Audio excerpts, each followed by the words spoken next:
Dema pey jana sala şevatê ketim bi malbateke Ermeniyên Amedê bûn mêvan. Behsa kalikên xwe Mardoyê mizagê û kurê wî ato kirin.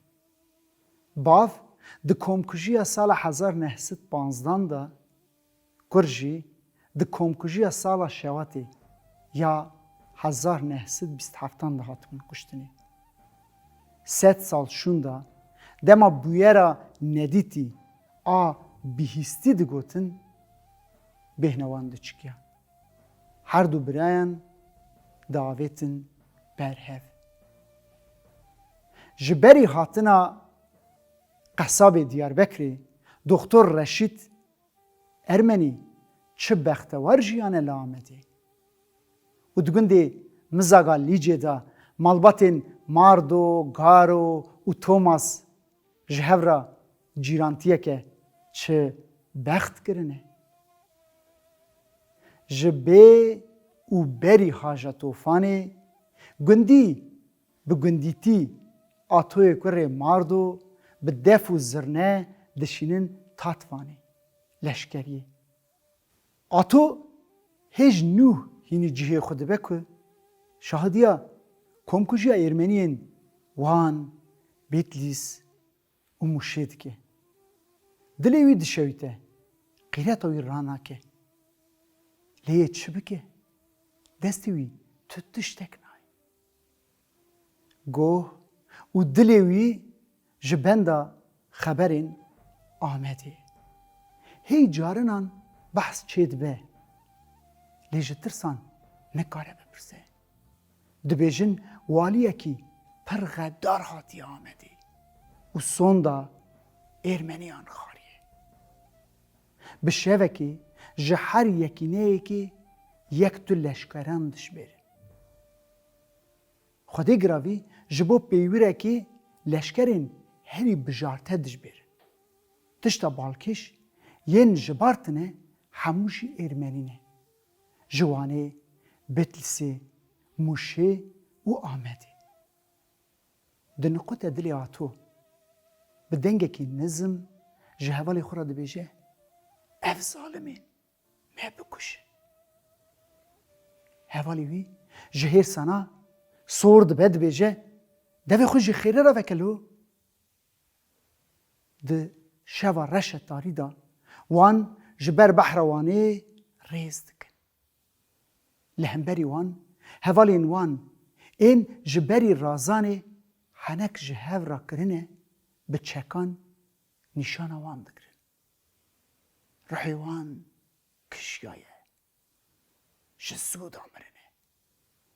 Kef devê fermendar ketiye. Qet nirxekî nahêle. Hemûyan dalîne zimanê xwe. Dema ku destê xwe bilind kirî dadixe dibe giriniya gulleyan. Dengê wî har ji giriniya gulleyan êdî nayê bihîstin. Nehela birîndaran tê. Ku jer tên û li ser wan disekinin yeko dikuşin. Lê yek tenê ji wê dojehê difilite. Atoyê Mardo.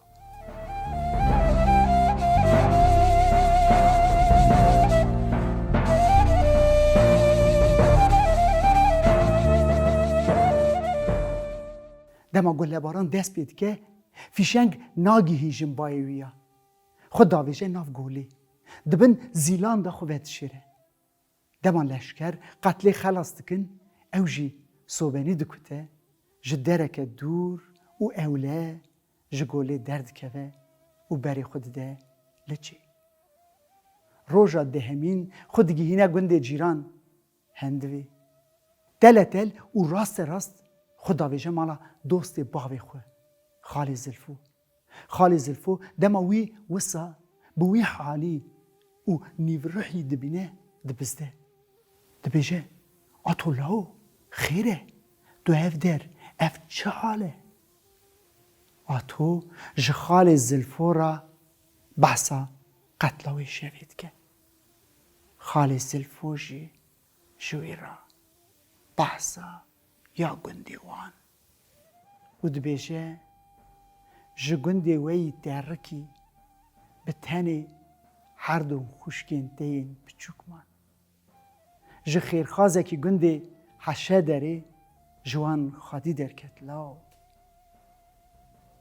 Leşkerên bejik gund bi gund dû şopa Êrmeniyan ketine. Xalê Zilfo ato di embara êr da vedişêre. Ji ber ku 10 roje bi tî û birçî tiştek nedaye devê xwe jar bûye nikare xwarinê bixwe. Xalê Zilfo bi ar û avê hewdelê çê dike didî. Ato dema ser halê xwe da tê ji bo xuşkên xwe diçe gundê heşe derê. Ji xuşkan gayene heft Meryem jî 9 salî ye.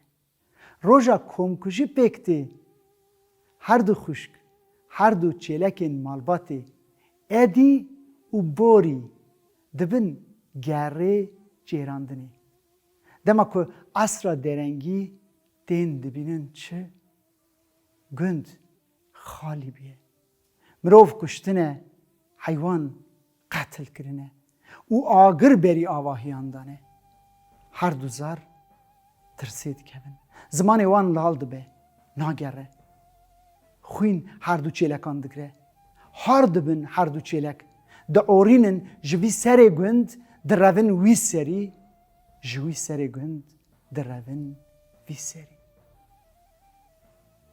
Qey dixwazin dunya alemê pê bidin hîsandin ku qetlek çawa çêbîye. Gayene û Meryem direvin ji gund derdikevin. Dibin pelê dara Hürmiye bintara gunda qasekî disitir. Dema darî dikeve erdê zimanê wan vedibe û dest pê dikin, dengê xwe hildidin, digirîn. Edî û barî bi bihîstina dengê wan tenê ba wan. Her yek ji dêla çêlekekê de digire û çêlek rasterast wan dibin gundê cîran ê Kurdan. Erê nanê dayî ji bîr nabe. Xêrxazên heşedereyên ku nanê mardo xwarine ato jî bernadin. Heya demekî wî jî vedişêrin. Dema agir sar dibe, xaniyekî jî didinê di gund da cih dibin. Beyra ato bi Meryema ku mêrê wê ji ber Osmaniyan ve di şerê Kafkasan da hatiye kuştin ra dizewîce. Hêdî hêdî ser xwe da tên û du jî zarên gurîn ji wan ra çêdibin. Ji bo qeda û belayan xelas bin, navê Êrmeniyan wan nakin. Navên wan datînin Ehmed û Saleh. Qey emrên 79 salî emrên komkujiyan e. Ehmed û Saleh ku tên van emran tirsa dilê mezinan pêktî. Tevgera komkujiya pêçar tenkîlê dest pê dike. Tofan vê carê ne bi Êrmeniyan, Kurdan dide pêşiya xwe. Lê Ermenî jî jê bêpar namînin. Ato ji ber tiştên çavê serê xwe dîtiye, ji berî tevgera pêçarê tivdareka dike ku ji gund derkeve. Heremê tek bike. Lê cîran serî wî çêdibin. Dibêjin binêrin file ye. Dema dengê kuştinê bihîst ça direve. Ato ji ser vê gotinê naçe. Lê xazî biçe.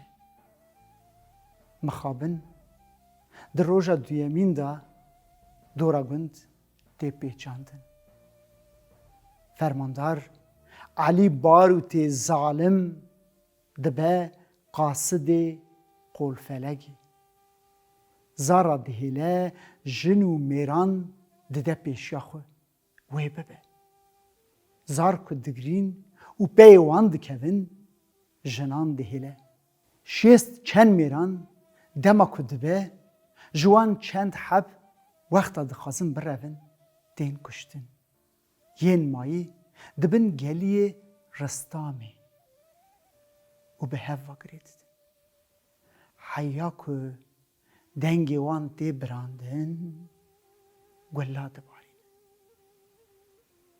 Dema ku şev ger dibe, ezman ji ser vê tofanê tê xarê. Berfeke wisa dest pê dike ku du roj û du şevan dikişînin. Gelî û newal tijî dibin.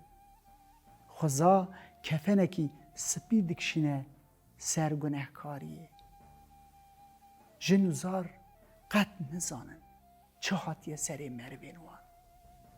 Bi biharê ra birîna wan derdibe. Berf ku dihele, şivan di newala ristamê da kuştiya dibîne. Hewar dikeve gund, hêwirze çê dibe. Kuştiyên xwe hema li wer. Cî bi cî di geliyê ristamê da di hemêza hev da dispêrin. Ax sar. Bi salan rûçikê çêrê hêşî nayê li geliyê ristamê. Cihê